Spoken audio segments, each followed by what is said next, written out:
Hello, my name is Nathaniel Osgood. Today we're going to be talking about the selection of the type of dynamic modeling to use for an entire model or for pieces of the model.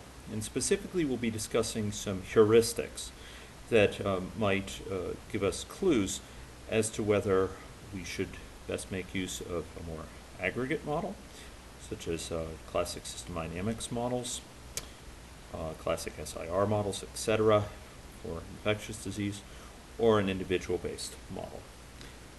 We're going to be going through a variety of heuristics that vary from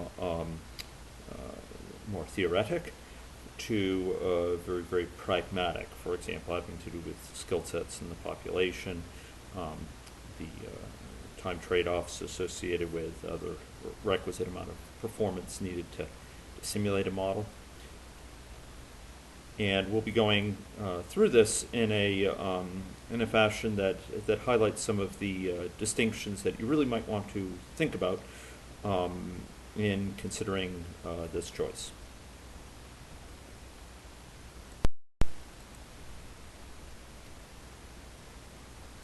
Okay, so I'm focusing on some advantages for each.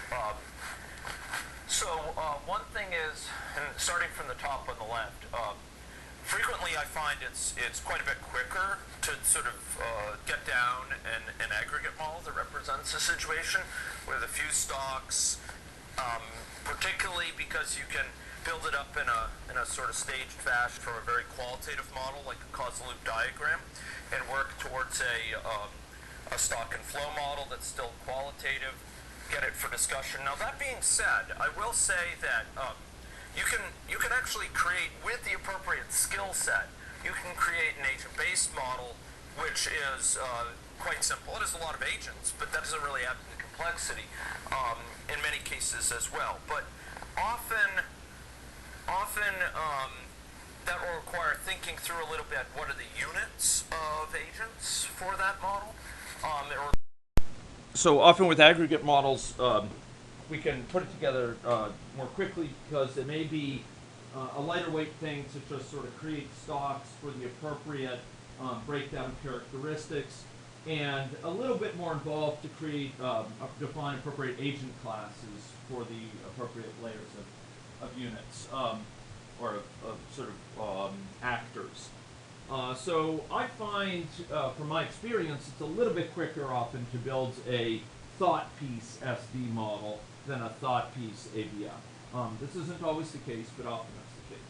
There's fewer moving parts in the system dynamics model, and so I often find calibration, this process of matching historic data with model output, a little bit easier for such models. You don't have to run the model many realizations for a given set of parameter values. So finding appropriate parameter values is often somewhat easier with the deterministic model. In parameterization, there's fewer moving parts, fewer parameters, and so often it's a little bit easier to parameterize it. From the point of view of a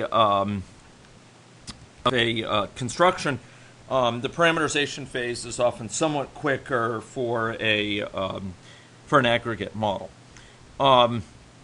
Formal analysis is certainly much easier with aggregate models. I don't know if anyone here is interested in that, but if you're interested in mathematically analyzing behavior, why do we see certain equilibria? Why do we see it going consistently to the same so-called fixed points, where things are not changing anymore? Under what situation are those fixed points stable or unstable?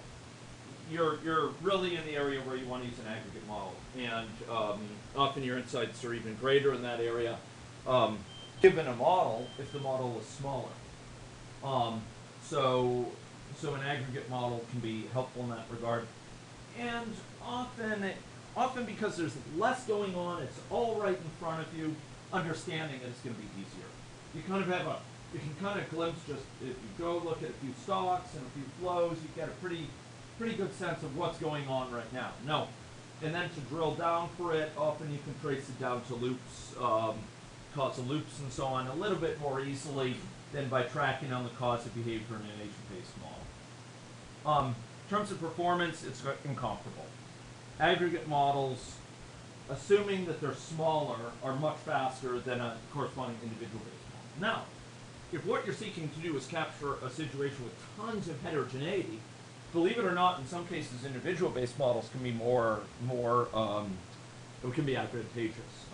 Turns out the scaling of aggregate models, as the amount of heterogeneity goes up, is much, vastly worse than for individual-based models. However, if you have a pretty small model, it can run often almost instantaneously. For an aggregate model, you can play with the parameters and run it interactively right in front of you. And that's important for insight. It lets you explore interactively in a very rich way often. By contrast with an individual-based model, I'll often go run it for 15 minutes as it does the requisite 30 realizations, and then I'll come back and be able to look at the results. That slows down some of the learning process, all other things being equal. Very importantly, if you have a big population, you want to sample, you want to simulate. You want to simulate the spread of diffusion of innovation on a continent-wide basis or what have you. An aggregate model is going to just scale. You can double the population size, make no difference for model speed. It's just larger numbers, the larger number of people in each successive stock. In an individual-based model, you are typically working with subsets of the population. You do what's called scale modeling, and you simulate a sort of a scaled-down version of the population until that point where you may really want to produce results for the full population, and then you may run it for a couple of days or what have you. Aggregate models have traditionally less stochastic, sometimes no stochastic, so the average SD model is deterministic. So you have a less frequent need for running Monte Carlo ensembles. If it's deterministic, you don't run Monte Carlo ensembles. You don't have to run it many times for different random number of seeds. It gives the same result every time, so there's no need to run it multiple times. You give it the parameter values for a certain version of the model, it gives the same results every time. Again, that allows much faster operation, and it makes calibration much sooner, much quicker, because you don't have to run it many times during calibration. More widespread skill set. So what I mean by that is, I don't mean that everyone and their brother knows how to create an aggregate model. But what I mean is you don't have to have access to someone who knows Java, for example, to be confident you're going to be able to push forward aggressively with the model.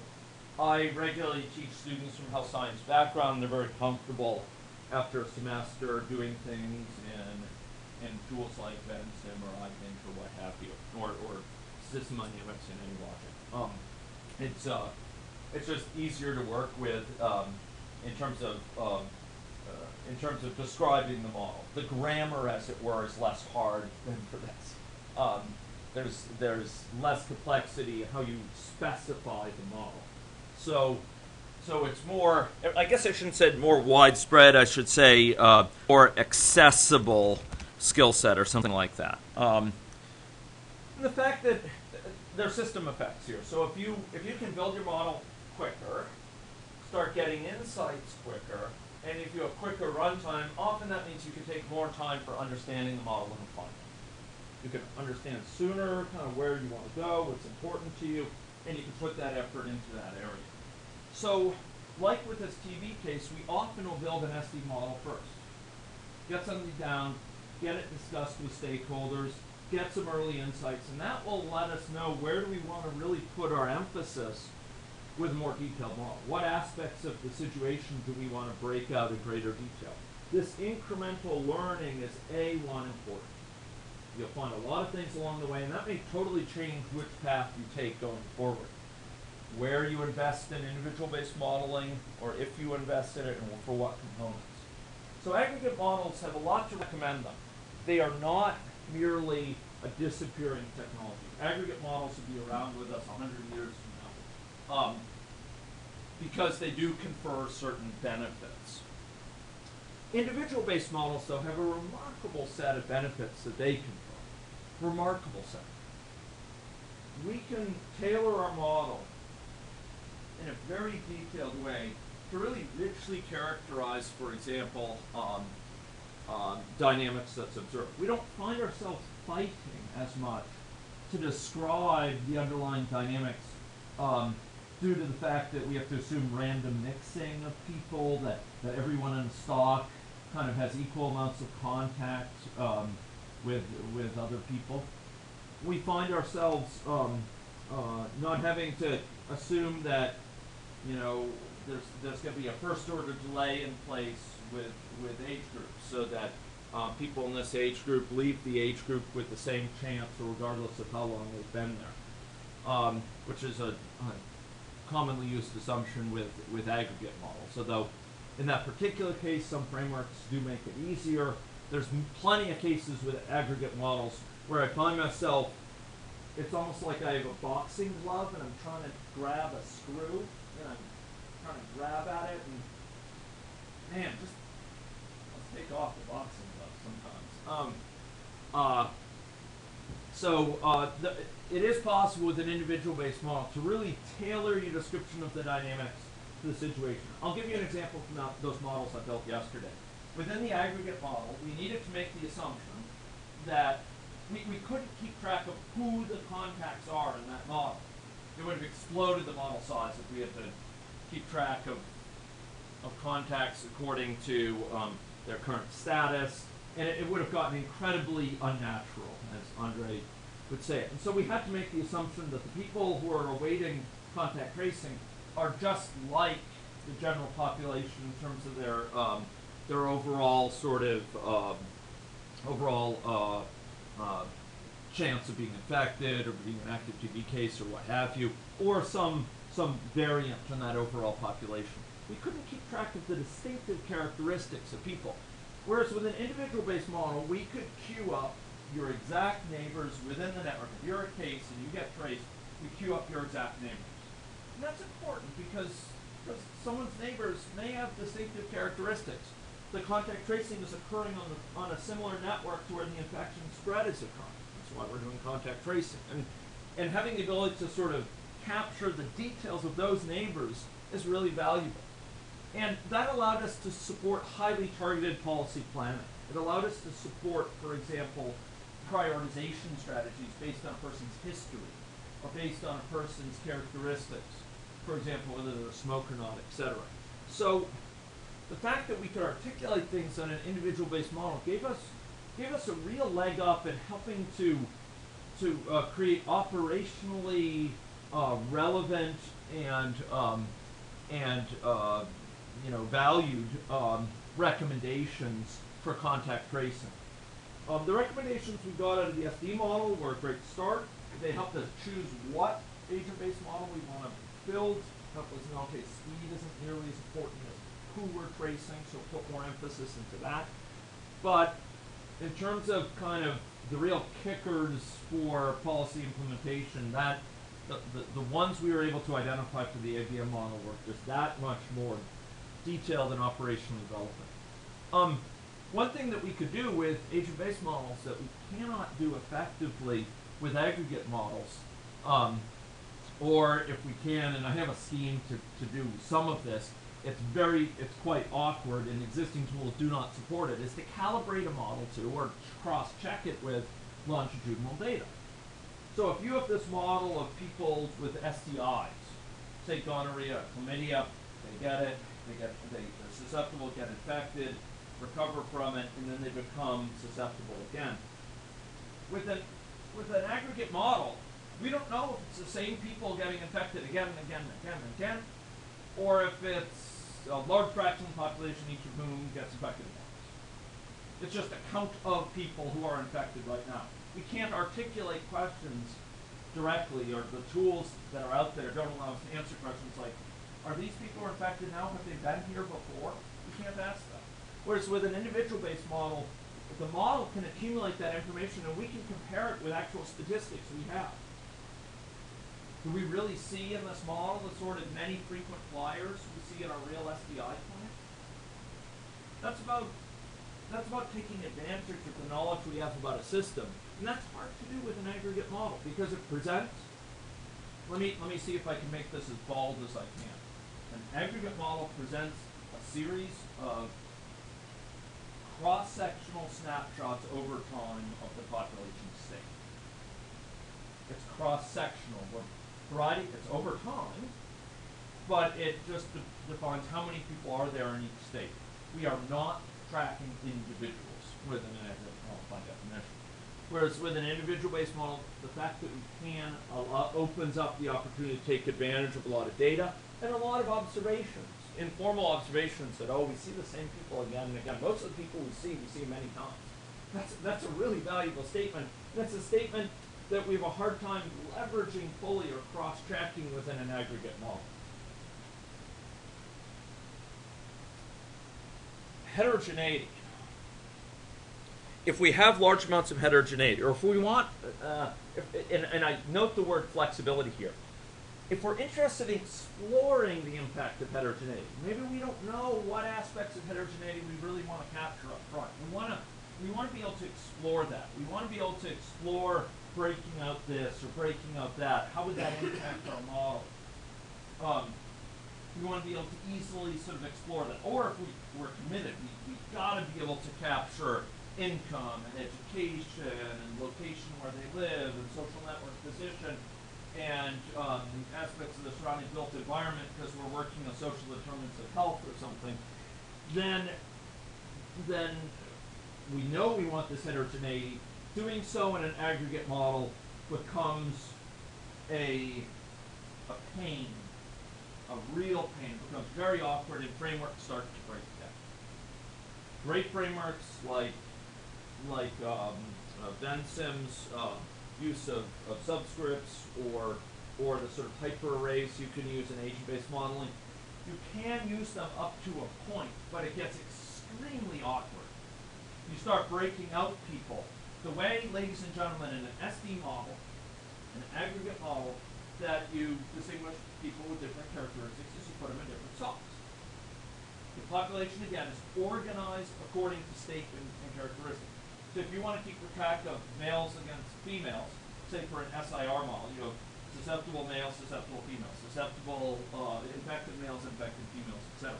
Now if we want to break it out by income decile, now we have copies of those for each of the income deciles. Now if we want to break it up by educational level or educational background, we have a whole nother dimension, and it just explodes. And it gets really, really awkward because you start having these sort of progression chains that are orthogonal to one another, and you've got to write all these equations that involve the progression chains, and the equations are different depending if you're in the highest decile and the lowest decile than if you're in the in-between deciles, and it becomes a big mess. I say that with someone who has access to all these sort of tools to use regular expressions, to update the equations and so on, and it's a big headache and mess, and it just leaves lots of bugs. So if I really want heterogeneity, and that's an important question, I wouldn't start with a lot of heterogeneity. You start very, very simple. But if you are committed and you know that's where you're going, or if you want to explore it, which things do I want to include or not, doing so in an individual-based model is much easier. What do I do in an SD model, say a subscriptive model, when I want to add sex as a characteristic? So we have an SIR model, I want to add sex. I need to copy all those docs, or at least I need to subscript them. So I need to go in there and modify the equations across a large fraction of the model. Global changes across most of the model for just adding one aspect of heterogeneity. You know, in the worst case, without subscription, I've got to go copy and paste all these things. You know, I have to go modify. If I'm going to make an update in the future, I have to modify it against all of them. That's a big operation. How do I add sex in an in an agent-based model? So suppose code sex is ones and zeros, so we don't really know. I don't want to scare you. So suppose we want to add sex encoded as 1 and 0 or Boolean, true or false. We want to add that to agent-based model. How would I do that? It's just a parameter. Just add a parameter.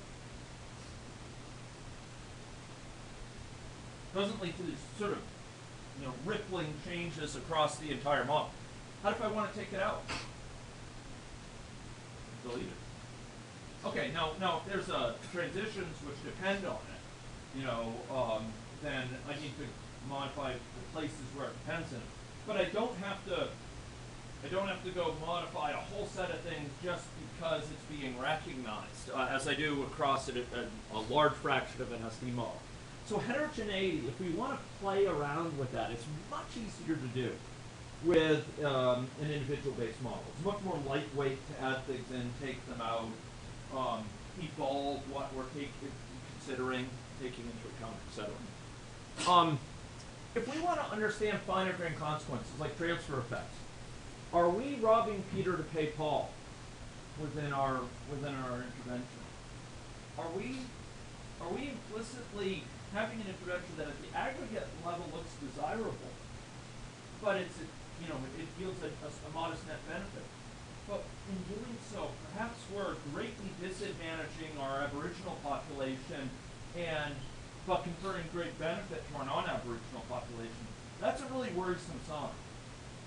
That's going to be a sign of something that could be very problematic as a policy recommendation.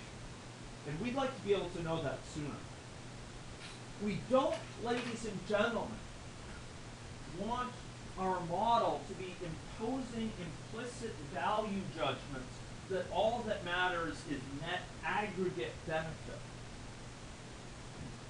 We often will want to take into account explicitly how that benefit is spread across the population. We don't want to be in a situation where our modeling, the tool that is supposed to serve us, where we're serving it in the sense that it's imposing its value judgment upon us in terms of trade-offs of robbing Peter to pay Paul. We'd like to be conscious when we have inequities in our intervention effects, because those inequities matter to us as a society. Those inequities are important to us. So within an individual-based model, even if you don't have aspects of heterogeneity mattering a great deal, sometimes representing it so we can understand how an intervention differentially affects things is really important. I work associated with a model in recent months that's built by George Kaplan and Sandro Galea. George originally from Michigan with links now to Berkeley, and Sandro from Columbia. Marcor is also involved as a research scientist. And one of the insights there is that you have to be really, really careful in terms of transfer effects of policies, say, to fight obesity, because you may be in a situation where it looks good overall, but it's because just certain people, the rich get richer, and then the poor just getting less poor than the rich are getting richer. And that's a very adverse situation. So if we want to take them into account, doing so in an individual-based model is just much easier to do. It's an aspect of heterogeneity. Similarly, if we want very targeted policies that differentially target people based on characteristics, the subgroup of the population, or, and I want to highlight this, or based on aspects of individual history. For example, in our SDI clinic, if we want to treat somebody, and I don't mean by the antibiotic prescribed, but if we want to handle somebody who's been here many times before differently than we'd like to handle a first-time comer, then to do that, to represent that well, and in general, it'll be easier to do with an individual-based model. Now, there are ways of doing it within an aggregate model to a point. For example, we could disaggregate the population by, copy the population by, or subscript the population by whether they've been here before or not, are they first time or not. And once they are first time, then we put them, from then on, they're in the not first time category, and so on. We could do it just in that distinction, but if we want to have things which take into account more rich information, like how many times have they been here, for how much counseling we give them, etc., if we want flexibility in that, if we want to change our whole model structure, just to be able to investigate this one intervention about we want to treat people, handle people differently, it's easier to do in an individual-based model. You just accumulate the information. just record, oh, when they go down this transition, we record in a variable, oh, they already were treated before. And then we just look at that when we're conferring treatment later or when we're handling them in some other way. So if you want to understand network spread or the impact of intervening in a person based on, targeting people based on their network position, individual-based modeling is going to be recommended. And frankly, in some cases, it provides simpler description of certain methods. I speak here as someone who spends a lot of time with aggregate models and individual-based models and loves them dearly. But, and as I say, in many cases it's quicker to build an aggregate model, but there are some cases where it's easier to build an individual-based model conceptually. My health science students cringe when I show them the formulae for mixing matrices. A mixing matrix saying, how much does this group of the population mix with that one? And it turns out that it needs to be balanced in some way. You can't say, this group spends, A spends tons of time with B, but B spends no time with A. It needs to be consistent. And it turns out there's mathematics behind this. But the mathematics has a crufty side to it.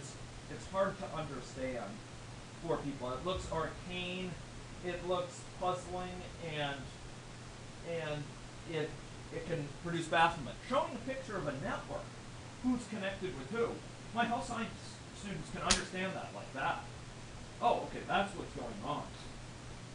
And if we want to examine the impact of preferential mixing, so homophily, people who are similar hang around together, they can understand what that looks like in a network. Within a mixing matrix, it's unsettling sometimes. It's this kind of it has this kind of vague monolithic feel to it. This kind of uncomfortable,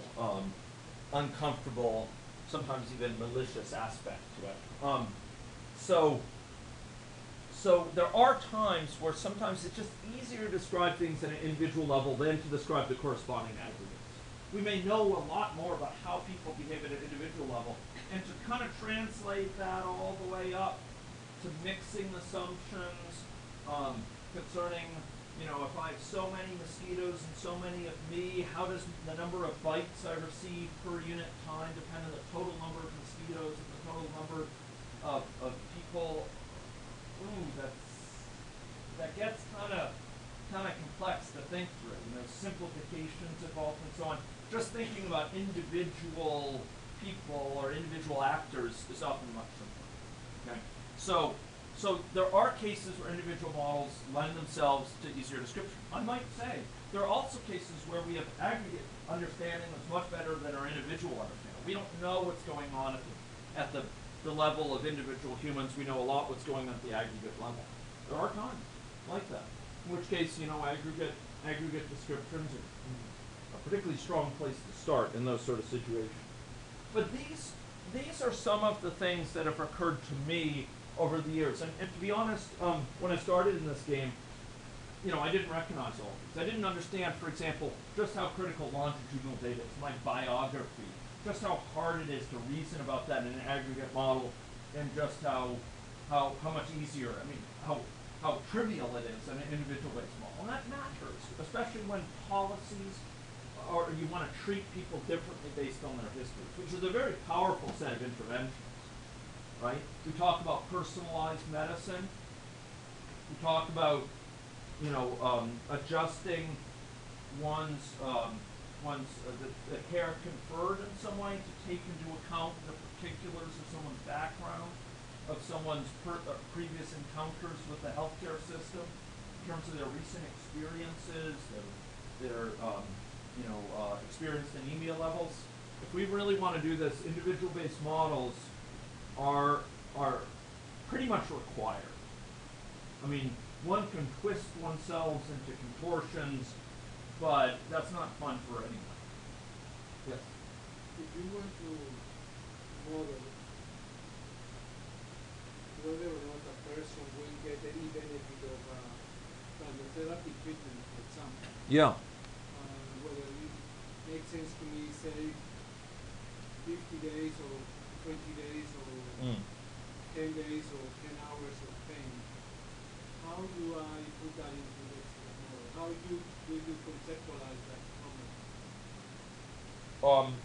I would like to try to answer that question now, but I think I do want to get through some material before 10, so I would ask your pardon if we could talk about that, perhaps in a group setting, but at least one-on-one a bit later. Is that related to this or not at all? It is, but the issue is that you know a lot about what you're asking. I don't know all that context, and I would need to talk with you a little bit more to define terms and to delve a little bit more what you mean exactly, and we'd have to have a dialogue to drive that question forward. And I do want to get through, just talk about, for example, discrete event modeling and so on before our break. So, with your pardon, I'll wait on that. But other comments or questions, Jeff? You also have an admirable experience in both these domains. Are there any things that you feel need to be up on this slide that I've neglected? Well, again, I think when I see this contrast, I think of Gene Ballinger, who says the value of and. Can you get the right, you can switch between these two modes. Again, this idea of a zoomable model. If you have an aggregate model, you click on part of it and you get disaggregated and you zoom back. And having this actually real time has always been a kind of dream of mine, and then you have these real time feeds that do that. So the explicit instructions about aggregation are built within the model, and they're quite understandable and changing. As I say, often say, we can expose aggregation's dirty little secrets, particularly in cost-benefit or cost-effectiveness.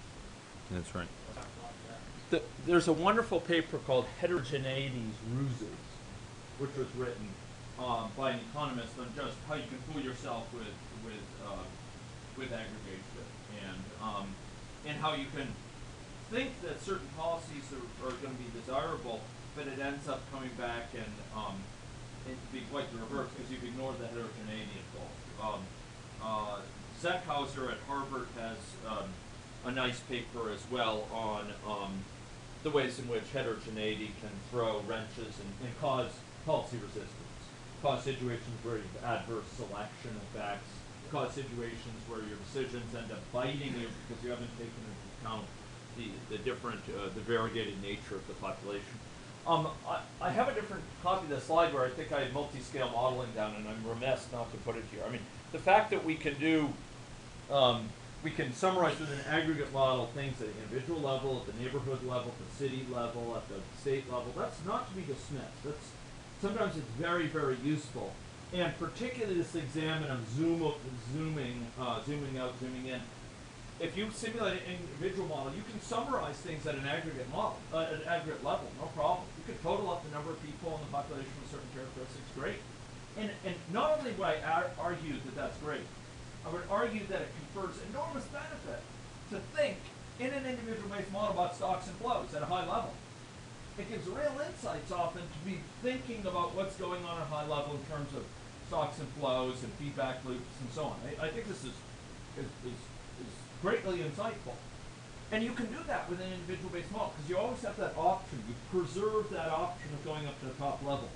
Within an aggregate model, if you're operating in an aggregate model and that's your only mode of description, going down to understand what's going on at the individual level is, to say the least, extremely difficult, and it's typically just not nearly practical. I mean, in 99% of the cases, you're not going to be able to get a lot of insight what's going on at the individual level. And it's disconcerting because your model may be assuming things. This is the scary thing about it.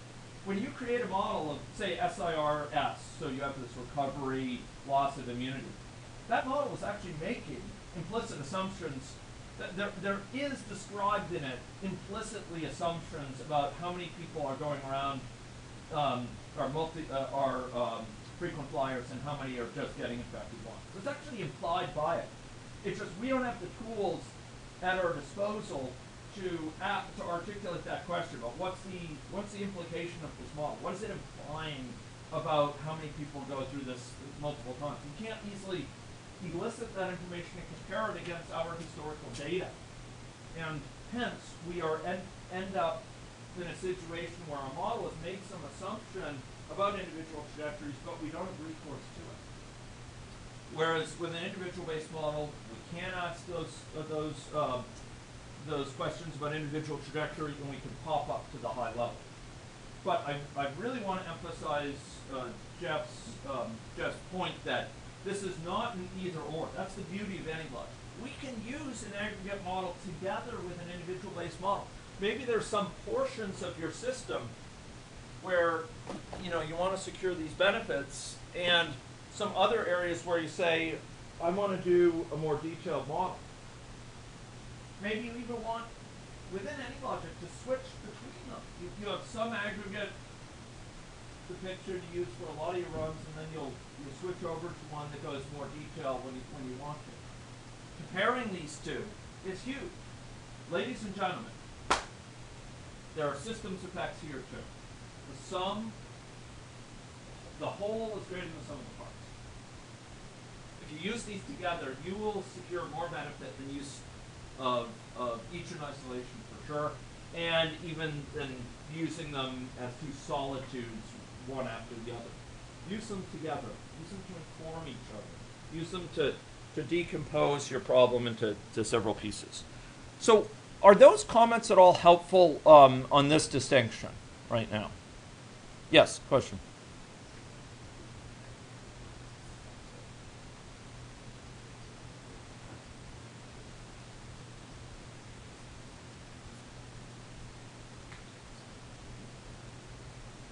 No.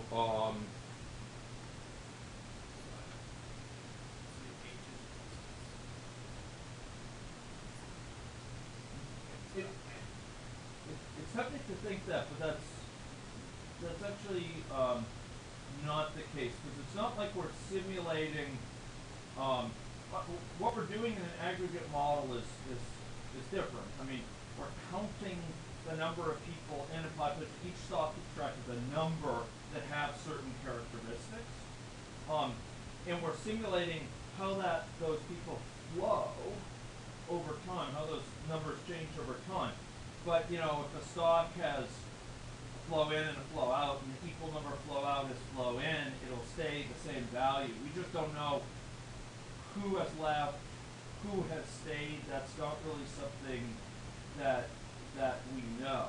I think maybe what you're alluding to is if you start subscripting a model into subclasses of people, like say males and females, in the sort of limit, we're going to be getting down to the point where there may be only one person in a certain category, for example.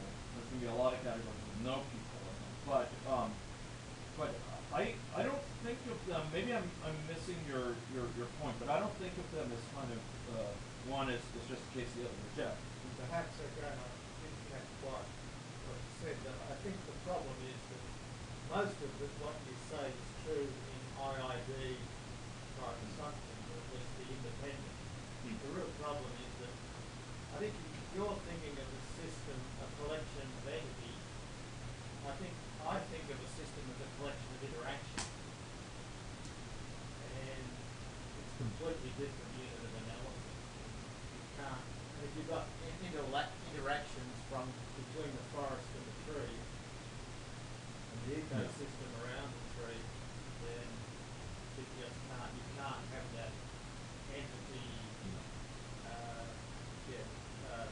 disaggregation. You just cannot tease out those multi-level interactions, yet alone the individual aggregate, and that's kind of mixing matrix type stuff.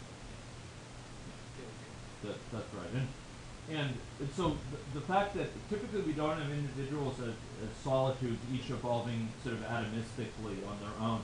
There'll be interactions between individuals and then interactions of the whole to the individual. For example, it may be that the prevalence of infection in the system as a whole ends up impacting individual behavior, sort of social distancing and hygiene undertaken.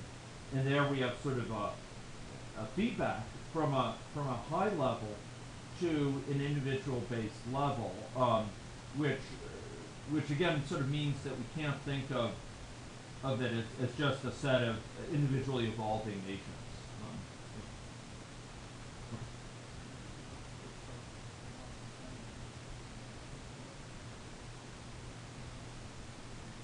Yeah, I think that's a good thing, but I guess the problem is what people understand by emergence, and again, different disciplines might have a slightly different flavour or content.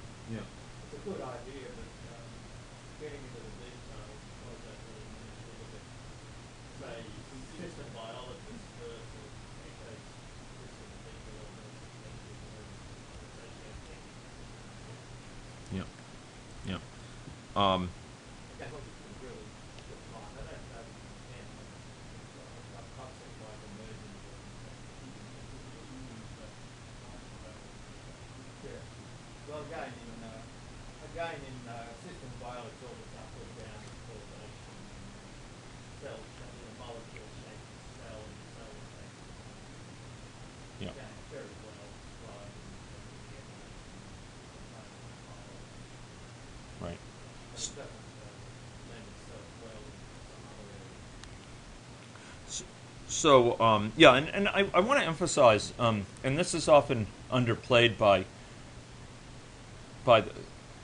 the folks in the agent-based area. I mean, system dynamics models, aggregate models using system dynamics. And by the way, system dynamics can be applied individually.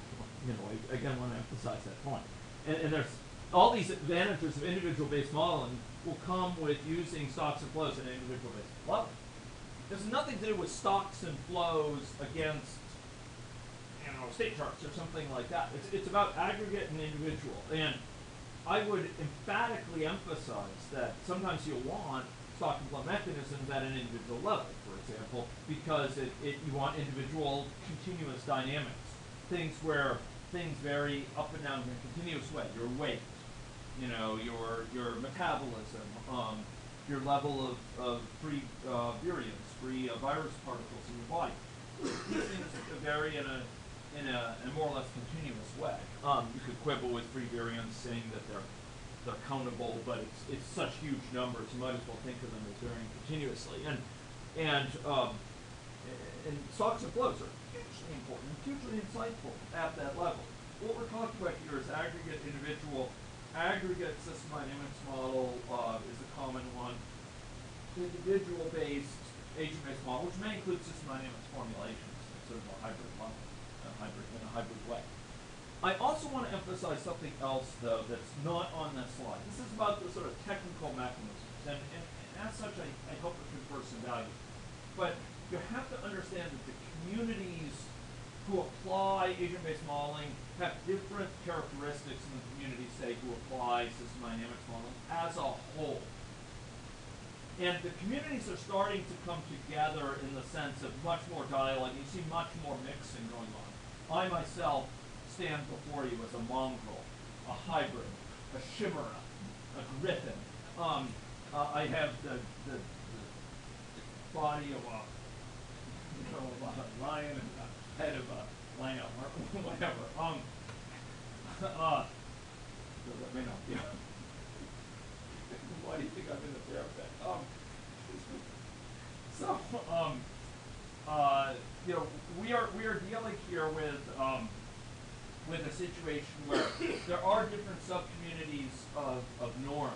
And one thing you will see, unfortunately, and I was talking with Robin about this earlier, is that in the SD community there's much more recognition, and I am unambiguously for this, much more recognition of the human leader associated with modeling, much more of a systems view of the modeling process, much more of a recognition of the need for thinking about stakeholder engagement, the need for cultivating ongoing relationship with the stakeholder, of helping to evolve stakeholder mental models to to ensure sustainability of a project, to make sure that the realizations actually go somewhere, and much more of a commitment often to that ongoing engagement all through the process and securing value from very early on with causal loop diagrams and with qualitative models and so on. I see nothing but good there. I think it's incredibly important, and I know Jeff also has a very broad view of that. That sort of stuff traditionally is given pretty short shrift in each of these things. The focus there tends to be just historically on let's get this really good model that is going to be really sophisticated in terms of the insights it will confer. And there's a little bit more just tradition of technocratic kind of view that, we'll go out and gather the data necessary, and then we'll go back and do our modeling, and we'll come up with the recommendations. And there's not that embrace of the client. Now, I happen to work in many areas.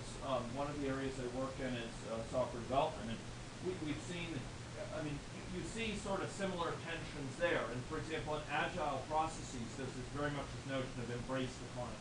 You bring them to the bullpen rather than the bear pit, and you continue to involve them all throughout the development process to make sure you're speaking to their needs, to understand their sense of prioritization, so you can switch sort of your emphasis going forward to things that are constantly sort of interest to them or of value to them. Within system dynamics, just as in agile processes, it's just much more of a thinking through those issues. In agent-based modeling, there just hasn't been historically, but it's a sociological thing as much as anything else. There's nothing inherent about individual-based modeling or agent-based modeling that prevents that from being done. In fact, in my group, we do that with agent-based models. You can use agent-based model diagrams, as I showed in that perhaps mind-numbing sort of set of slides on the modeling process. You can use qualitative diagrams from agent-based modeling to engage with stakeholders, and I think you should. I think that's a good thing. Similarly, there are some system dynamics model projects that have occurred historically where it has been very technocratic. It's sort of, let me get the information from you, okay, give me this data, yeah, okay, give me that data. I go off and I build my model, and then I bring it to you like Prometheus with fire. This is what you should do. There are cases like that. It's much more common yet in agent-based modeling proportionally, but there are cases in system dynamics. These are sociological artifacts. You could view them as historical accidents, but they're not totally so. Aggregate models are used in part because they help people think through things in terms of their mental model. It's not totally an accident. People understand simple models more readily. But I would argue a nice state chart, for example, in an agent depiction, that can be a pretty simple mental model too. Just pick your tools carefully. Don't think of stakeholders as just this distraction. They're out there and preventing me from getting my work done. that's not a very effective strategy from my perspective. Although it's one that my kind make use of quite a lot. So I have key needs motivating individual-based modeling, and so I've kind of enumerated a lot of these considerations here. We want to explain dynamics over networks. We want to calibrate against information on agent history. We want to capture progression of agents along multiple pathways simultaneously. That gets really wonky if you start doing it in a system dynamics aggregate model. We need to capture impact of interventions across many categories. For example, heterogeneity within a population. We seek flexibility in exploring different heterogeneity dimensions. We want to describe behavior at multiple scales. These are all sort of smells that should let you think, okay, maybe for at least this portion of our modeling project, we want to think about an individual-based model. Heuristics, rules of thumb that help you, clue in. Here's some for aggregate modeling. If you want your stakeholder to run this thing interactively, want to be able to have them explore, play around with strategies, you're not going to get that through a really big agent-based model. And if you want it to be robust in terms of its results, in an individual-based model, you'd have to run Monte Carlo ensembles.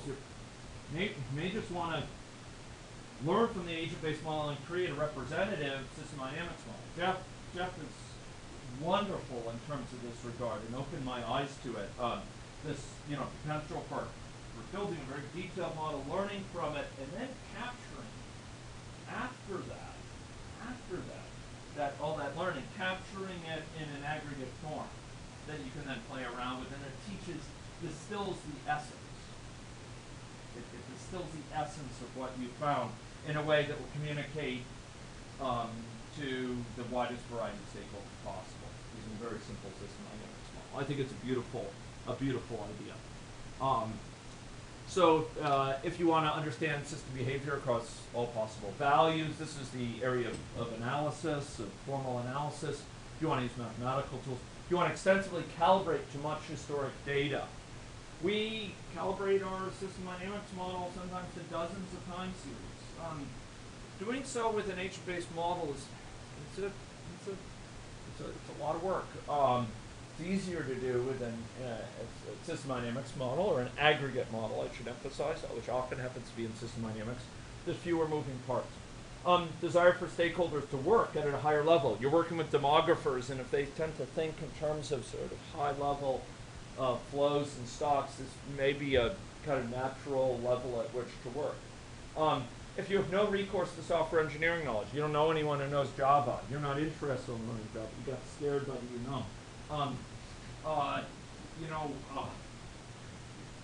in these cases, aggregate modeling and using system dynamics, it's a beautiful form. You can get incredible insights with it. If you have lack of detailed knowledge of network structure, or if you have lack of detailed knowledge of individual level behavior, individual level data, if you think you're just going to be spinning your wheels trying to articulate things at individual based level because you don't have no idea what's going on, put up this hypothesis, that hypothesis, this one, the space is wide open, very, very little ability to kind of to ground your model.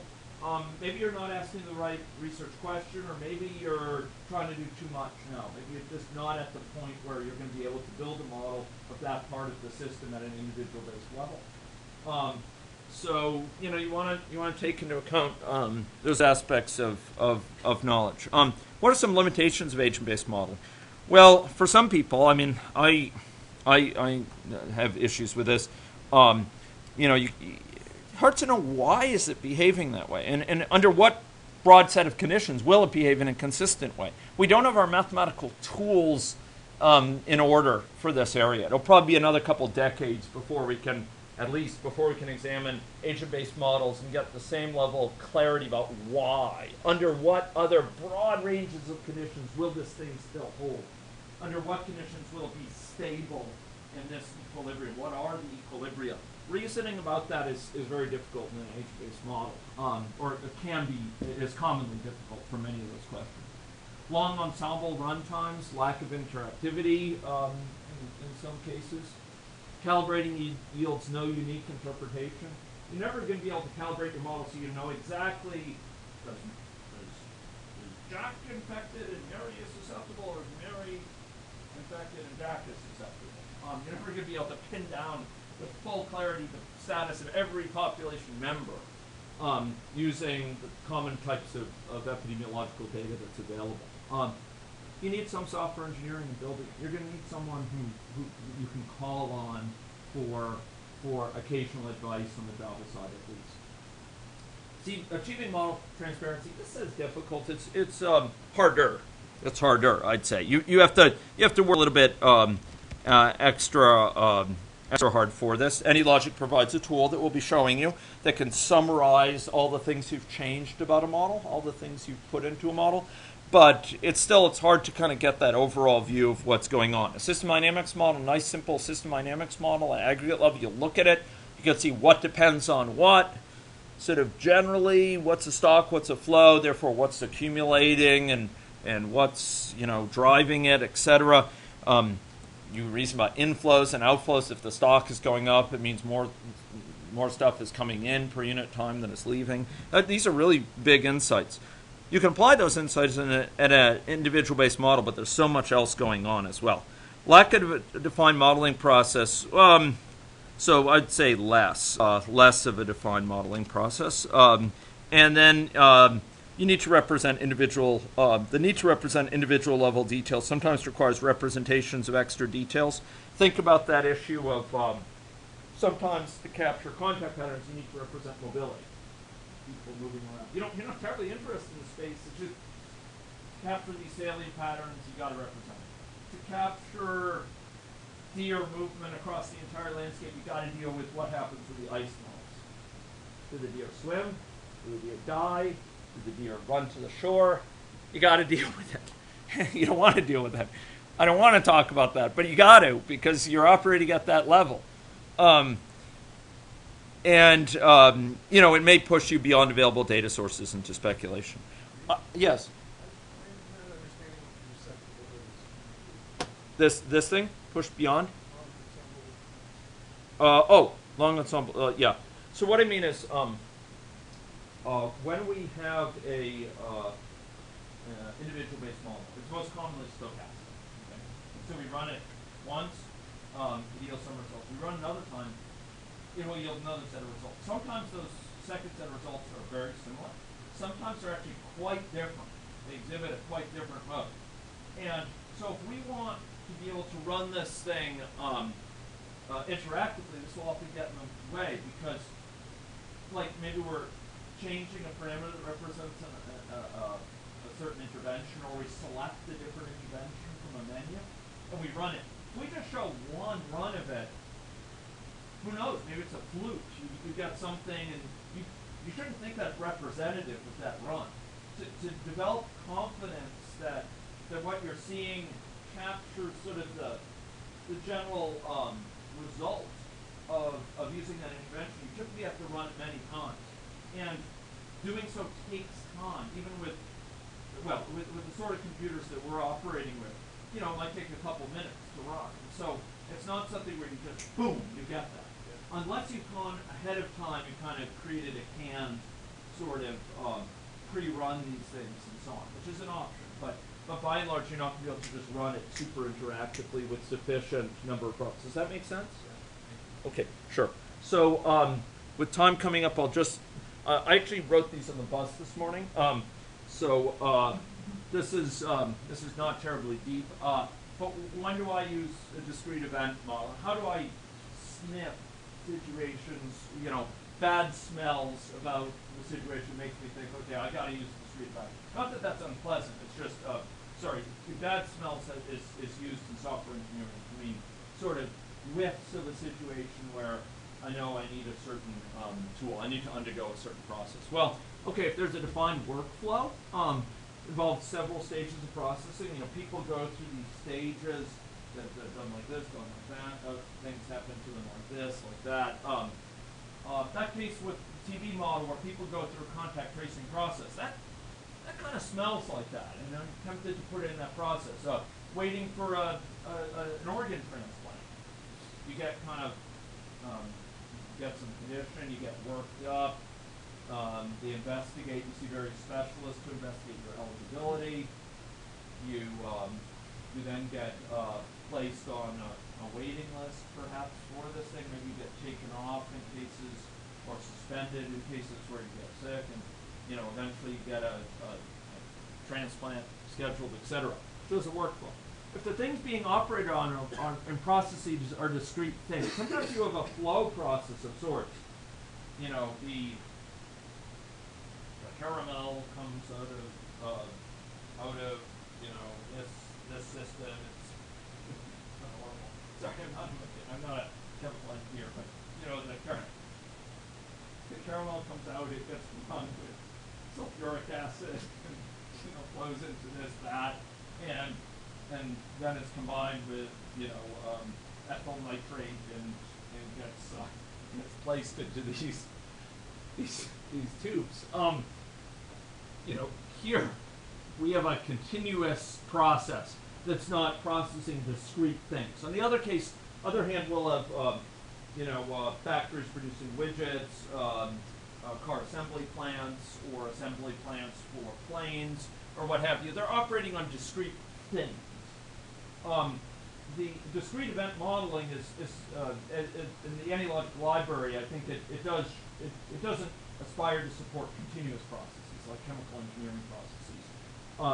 You might use Aspen Tech or some other solution for that. Whatever it's called, super sim or what have you. But if you're operating on discrete things, patients, cars or what have you, that's going to be fine. When resources are required to process a given thing, so at these stages, maybe you need a signature, you need a sign off, or you need a doctor to be available to see you, or you need a triage nurse to take you in, or you need a patient examination room, or an X-ray machine, or what have you, or you need a robot to be available to operate on the car, or what have you. These things, these are resources that are required. And if we need those sort of resources, if they have to be brought to bear to get us to the next stage, if we want to reason about those resources, then a discrete event model is often indicated. It's often desirable. For example, in that model I showed yesterday of TV, where people go through the first skin test, the second skin test, they sometimes are lost to follow-up, they go through clinical examination. One thing that abstracted over was, nurses are available to examine them, or doctors to do the skin test, or clinicians to do the chest X-ray, or what have you, the X-ray machine. If I wanted that model to take that into account, if I wanted to understand how resource shortages and changing availability of resources going forward would change how quickly people get contact traced, then I would want to put that in a discrete event model, because I want now the amount of time it takes someone to go through the process, which was hard-coded within that model. Now that's an emergent behavior of the system. With fewer resources available, it takes longer to go through. People are caught waiting for the next resource.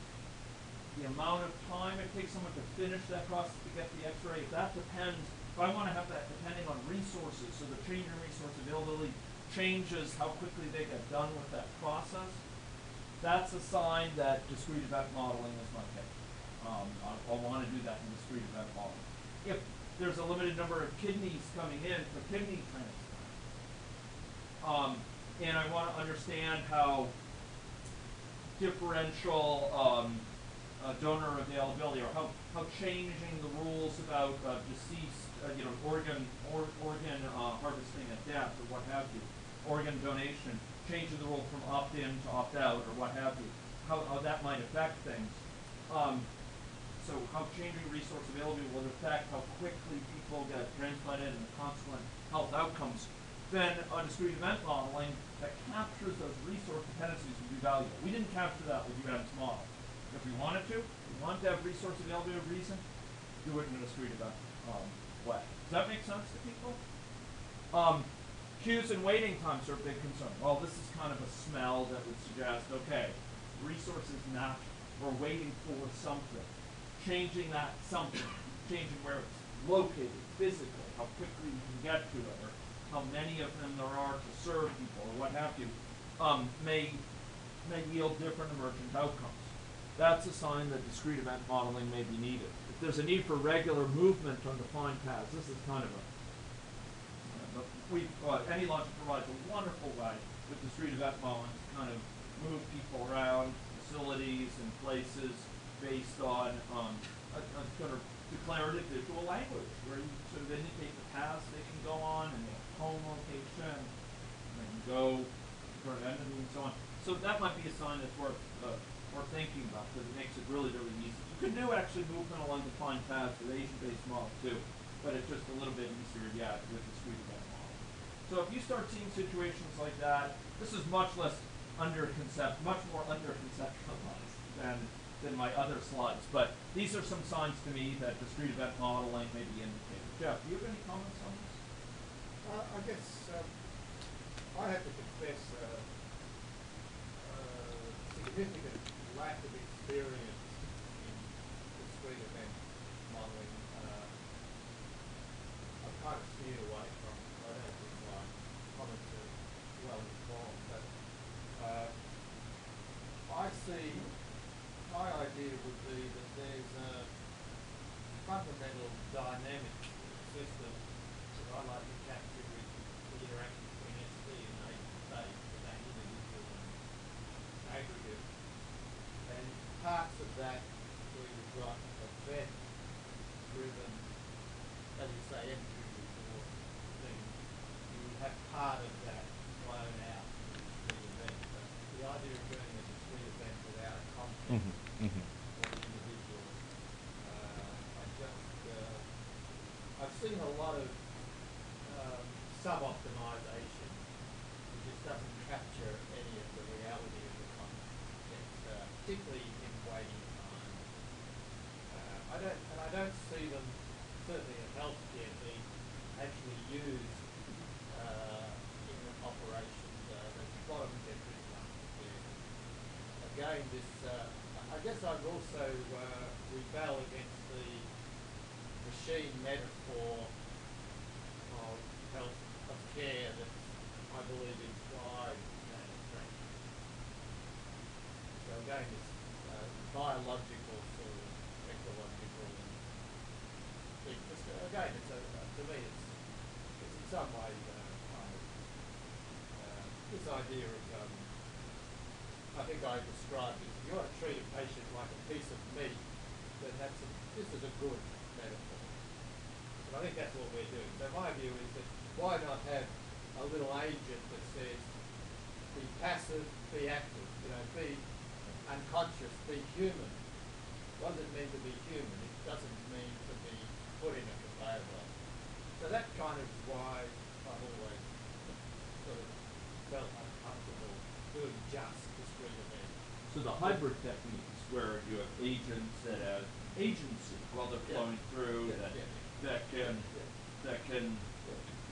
interact, can act up, can sort of evolve biologically. Stop, I want to get out of here. Let me out of this conveyor.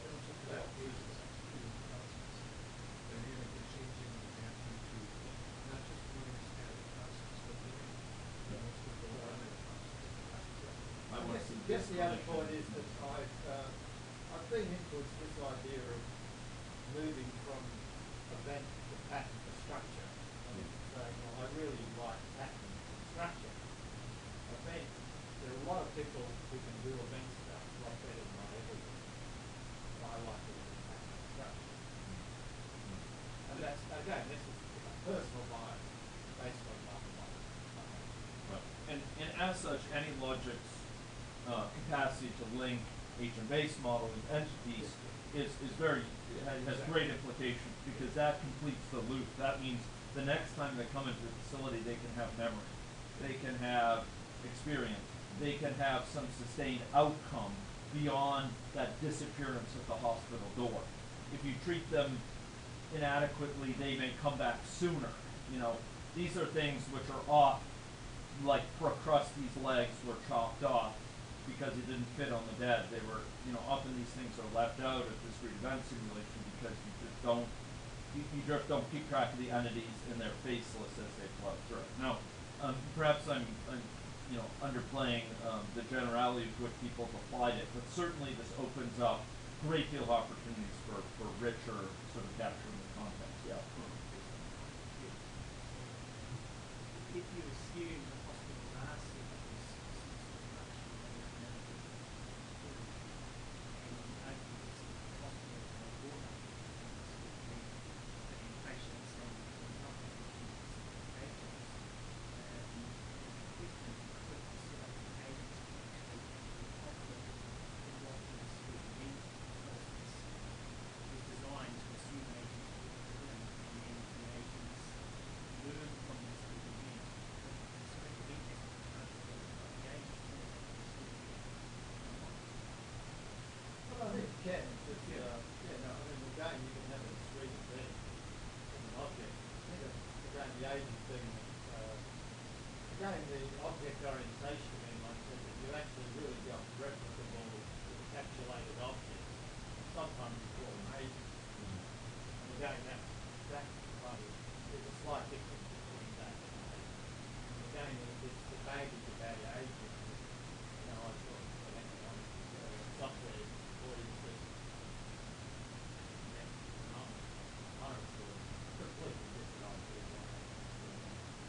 yeah, I'd say I'm insecure about my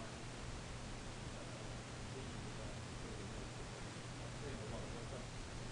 A good friend of mine, he used to say always that all optimization is sub-optimization, and systems dynamics tells you the cost of that sub-optimization. That's sort of driving. You are sub-optimizing like nature. Therefore, I'd like to capture some content about that to avoid the sub-optimization. So you're not having your overly narrow mental model. You're really in a microscope mode, and you're making assumptions about closed systems. Yeah, I mean this is my opinion. So I think it's break time. Yeah. So I hope those comments conferred some value. I'd be glad to discuss. I know they're kind of abstract and so on, but as heuristics, maybe they'll clue you into features. They'll get you thinking about what portions of the model best speak to particular these tools, and bring to the fore questions, more sharpened questions. I think we'll break, but yes.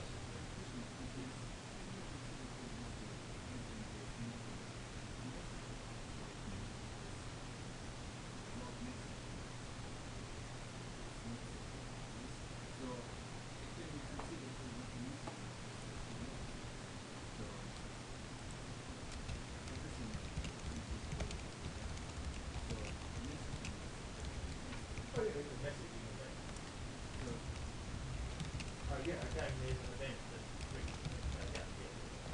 there's an event state. Oh yeah, and again, the system dynamic metaphor is that there's a flow of information, there's a pattern of flow of information that generates a pattern of flow of action based on some decision. That's what I'm interested in. How the decision is made, or even who makes the decision, and often. Again, this idea is, do you want to have this sort of pattern-oriented view, or do you want to use it? They are kind of what the level, where you use what level. They don't use one for something, you don't know how to do it. That's some of the, to me, it's a little bit like learning from individual events and experience, and then generalizing by induction to a pattern, and then applying to a pattern. So that's this Very good. Well, we don't want to trouble with the table. So, thanks everyone, and glad to discuss. So the next session will be much more getting back to the hands-on. That's right. Yeah, we're going to do a dynamic population. Immigration, death, birth, vital processes, and immigration, and we'll probably take a look at some of the dynamic networks associated with partner training. Coming after the break. So some questions take 20 years to answer, because I remember Barry saying, okay, there's a stock, and the average amount of time that the person spends in the stock, 3 days. I'm going, stop, internally, stop, wait a minute, but what about the guy who's leaving 1 day? What about the guy who's leaving 10 days, like me? And it's just this uncomfortable feeling, not knowing what was missing. Yeah. And it just laid it in there. Laid it in. It only took 20 years. That's good. Well, I appreciate it. It's been on my mind a lot, and very pragmatic about it. Lots of good. So your question is, where do you use that screwdriver? Where do you use the hammer? And can we use them together? Yeah. And I think more effective. Yeah. Very good. Oh, thanks so much.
Ну, давайте тогда действительно обсудим отдельно. Вы можете...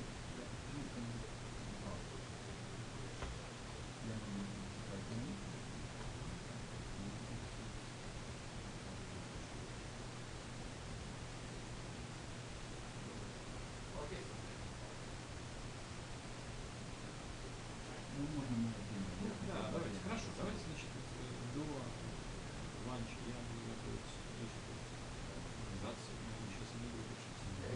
А после двух, больше. Ну, в смысле, сейчас мы выходим лекции, реально. Даже если кто-нибудь будет дополнительно для всех преподавателей.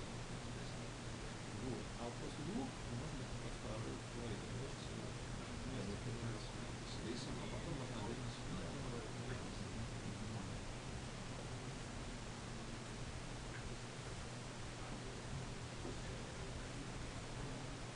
So I just wanted to check when's a good time Okay, sometime in the afternoon, because so before lunch I'll be getting ready to talk. So I don't want to Okay. this time now.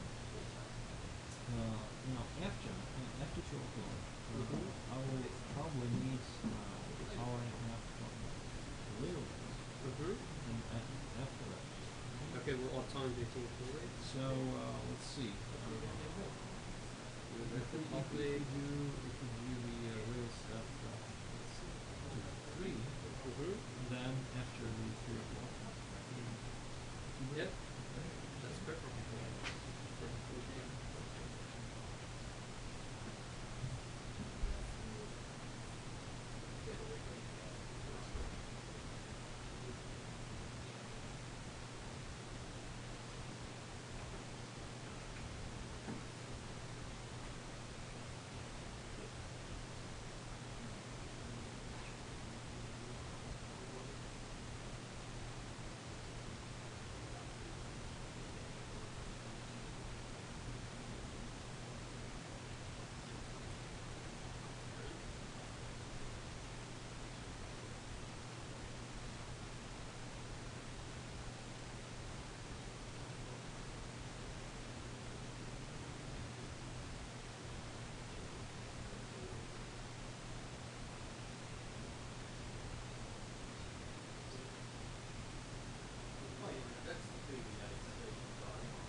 Yeah,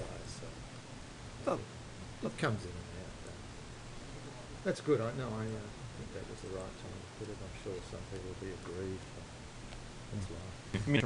Well, I like Yeah.